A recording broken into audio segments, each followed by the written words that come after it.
بسم اللہ الرحمن الرحیم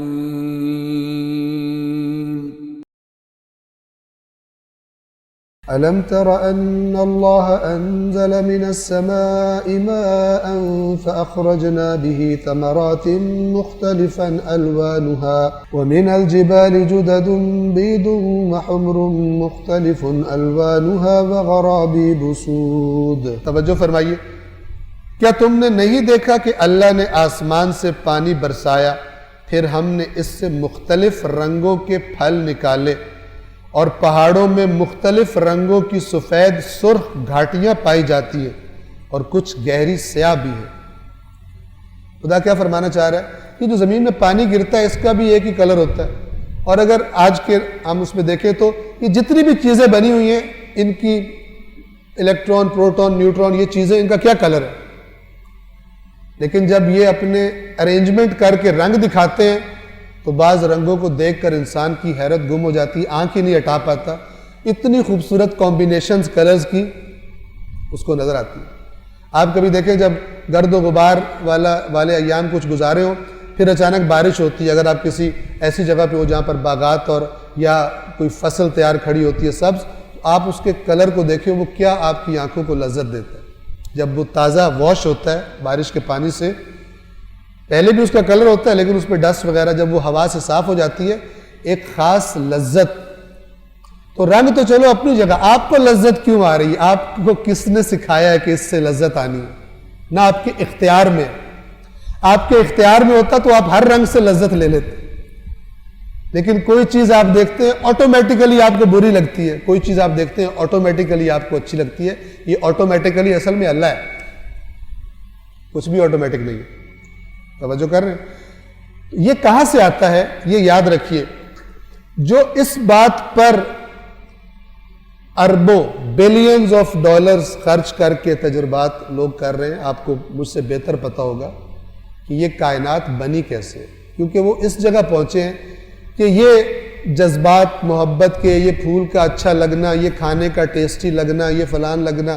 یہ سب کا سب یہ ایک ایسا راز ہے جس کا آج کی ماڈرن فزکس کے پاس، ماڈرن سائنس کے پاس کوئی جواب نہیں ہے. اس کا جواب وہ بتا سکتا ہے جسے یہ پتہ چل جائے کہ جب یہ کائنات بنی تھی تو کیسے بنی تھی، بنانے والے نے کیسے یہ تاثیر چیزوں میں رکھی تھی یا جیسے بھی بنی تھی. تو لہٰذا آپ کو معلوم ہونا چاہیے کہ کتنے ارب ڈالرز خرچ کر کے ایک بہت بڑی لیبارٹری یہ فرانس کے اور سوئٹزرلینڈ کے بارڈر پر تیار کی گئی. اس میں پتہ نہیں 25 یا 27 کلومیٹرز لمبا ایک بہت بڑا پائپ ہے جس کے اندر اٹامک سب اٹامک پارٹیکلز کو سپیڈ آف لائٹ، تیز سپیڈ کے ساتھ ان کو ٹکرایا جاتا ہے، اور تاکہ اس ماحول کو ریپلیکیٹ کیا جائے، دوبارہ بنایا جائے کہ جو جب بگ بینگ ہوا تھا تو تب وہ ماحول تھا، تاکہ پھر دیکھا جائے کہ وہاں پہ کوئی ایسی بات پتہ چلتی ہے کہ یہ پارٹیکلز کیسے اتنی شکلوں میں انہوں نے اپنے آپ کو ارینج کر لیا، کس نے ان کو ارینج کیا. ورنہ جب دھماکہ ہوتا ہے تو دھماکے کے نتیجے میں تو تباہی ہوتی ہے، ارینجمنٹ تھوڑی ہوتی ہے. تو یہ کیسا کنٹرولڈ دھماکہ ہے کہ ایک دھماکہ ہوا ایک چھوٹے سے پارٹیکل میں اور یہ اتنی وسیع کائنات وجود میں آ گئی، اور پھر وہ اتنی زبردست ارینج ہو گئی، اور پھر پاتھس بن گئے پلینٹس کے اور سٹارز کے، اور گیلیکسیز بن گئی، اور فلان بن گئی، اور یہ ہو گئی اور وہ ہو گئی. تو پھر آج تک وہ بڑے منظم انداز میں چلی جا رہی ہے. اور ہم جن زمین پہ جن کنڈیشنز جو ہمیں چاہیے سانس لینے کے لیے، آپ توجہ فرمائیں، ایک بھی تھوڑا سا ڈسٹرب ہو جائے انسان تو جان کے لالے پڑ جاتے. ٹھیک ہے، آکسیجن ایسی جگہ آپ چلے جائیں آکسیجن کم ہو جائے کیا ہوگا؟ ایسی جگہ آپ چلے جائیں پانی نہ ملے پینے کا آپ کو، ٹھیک ہے، کیا ہو جائے گا؟ تھوڑی تھوڑی چیزیں ڈسٹرب ہوتی جائیں. آپ کو ایسی جگہ میں اللہ رکھتا جہاں ہوا نہ ہوتی مثلا، تو آپ میری تصویر دیکھ رہے ہوتے لیکن میری آواز آپ کے کانوں تک، یہ اللہ کی امانت دار ہوا، ٹھیک ہے، جو میرا گلا اور میری زبان جن وائبریشنز کو جس خاص فریکوینسی سے پروڈیوس کرتا ہے، یہ ہوا اسی طرح لے کر آپ کے کان کے پردے پہ جا کے اس کو دے مارتی ہے، اور آپ کا پردہ بھی اتنے ایکیوریٹ انداز میں اس کا سگنل بھیجتا ہے آپ کے دماغ کی طرف، اور آپ کا دماغ کہتا ہے یہ فلانا بندہ ہے. توجہ فرما رہے ہیں؟ تو جو یہ بنا سکتا ہے وہ اس کو سیو رکھنے پر بھی قادر ہے. اور آپ کو پتہ سائنٹسٹ کہہ رہے ہیں، سائنٹسٹ نے یہ بات کہی ہے کہ یہ جو ساؤنڈ ویوز ہیں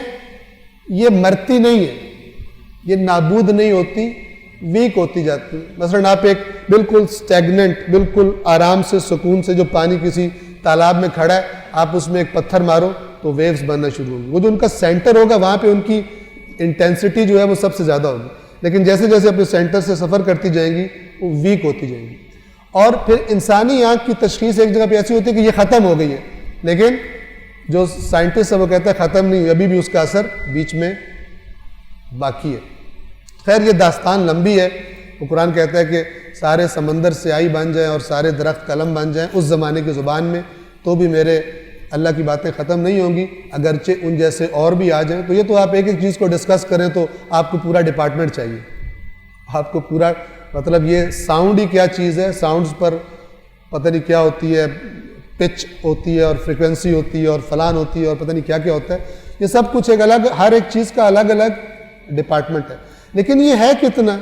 ایکوریٹ۔ تو سائنٹسٹ کہہ رہے ہیں کہ وہ ہو سکتا ہے کہ آج سے چند سال بعد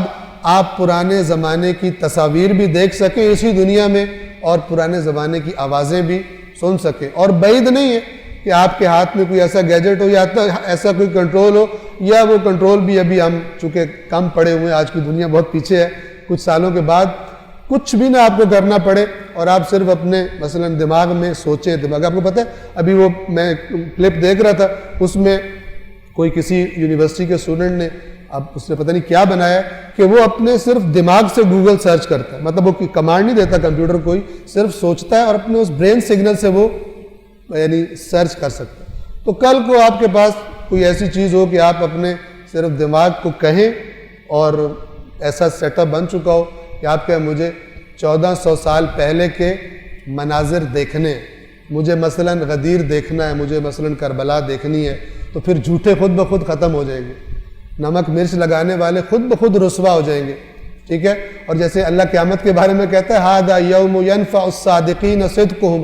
آج وہ دن ہے جب حقیقتیں سامنے آئیں گی، یوم تبلی السرائر، جس دن راز کھولے جائیں گے، حقیقتیں بیان کی جائیں گی، آج وہ دن ہے جس دن سچوں کو ان کا سچ فائدہ دے گا، اور جھوٹوں کے چہرے جنہوں نے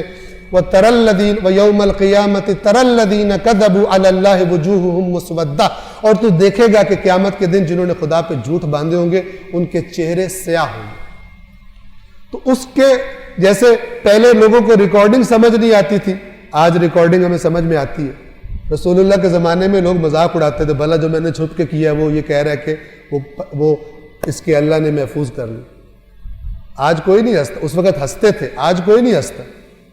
ٹھیک ہے نا، کیونکہ آج ایسی چیز ہے کہ آج ہنسنے کی جگہ اگر کوئی بڑی خرابی کی ہو تو انسان کا رنگ زرد پڑ جائے گا۔ میرا جو میں نے کیا میں سمجھ رہا تھا کہ وہاں کچھ بھی نہیں ہے، وہاں کوئی کیمرہ لگا ہوا ہے۔ آپ آئے دن یہ اسکینڈل سنتے رہتے ہیں، جناب فلانے سٹور نے اپنے وہ جو ڈریسنگ روم ہوتا ہے چیک کرنے کے لیے، ٹرائی روم ہوتا ہے، وہاں پہ مثلا بدبختی کی ہوئی تھی، کیمرہ لگایا ہوا تھا اور وہ خرابیاں کرتے تھے، ٹھیک ہے۔ لہٰذا آج لوگ اس اعتبار سے زیادہ کیئرفل ہو جاتے ہیں۔ یہ حتیٰ کہ اس کی ایک مثال دوں آپ کو، کاش خدا ہم سب کو، سب سے پہلے مجھے مثلا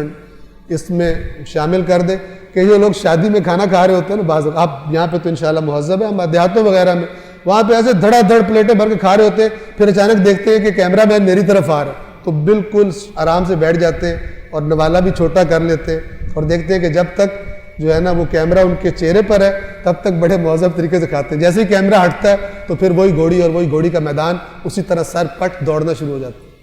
تو اگر کسی کو یہ پتہ چل جائے کہ خدا کے کیمرے اور خدا کے لشکر وہ ہر وقت میری ریکارڈنگ کر رہے ہیں تو یہ انسان کی باتیں جو ہیں پھر کافی حد تک کنٹرول میں آ جائیں گی۔ کیا تو نے نہیں دیکھا کہ اللہ نے آسمان سے پانی برسایا، پھر ہم نے اس سے مختلف رنگوں کے پھل نکالے اور پہاڑوں میں مختلف رنگوں کی سفید سرخ گھاٹیاں پائی جاتی ہیں اور کچھ گہری سیاہ ہیں۔ صدق اللہ العلی العظیم۔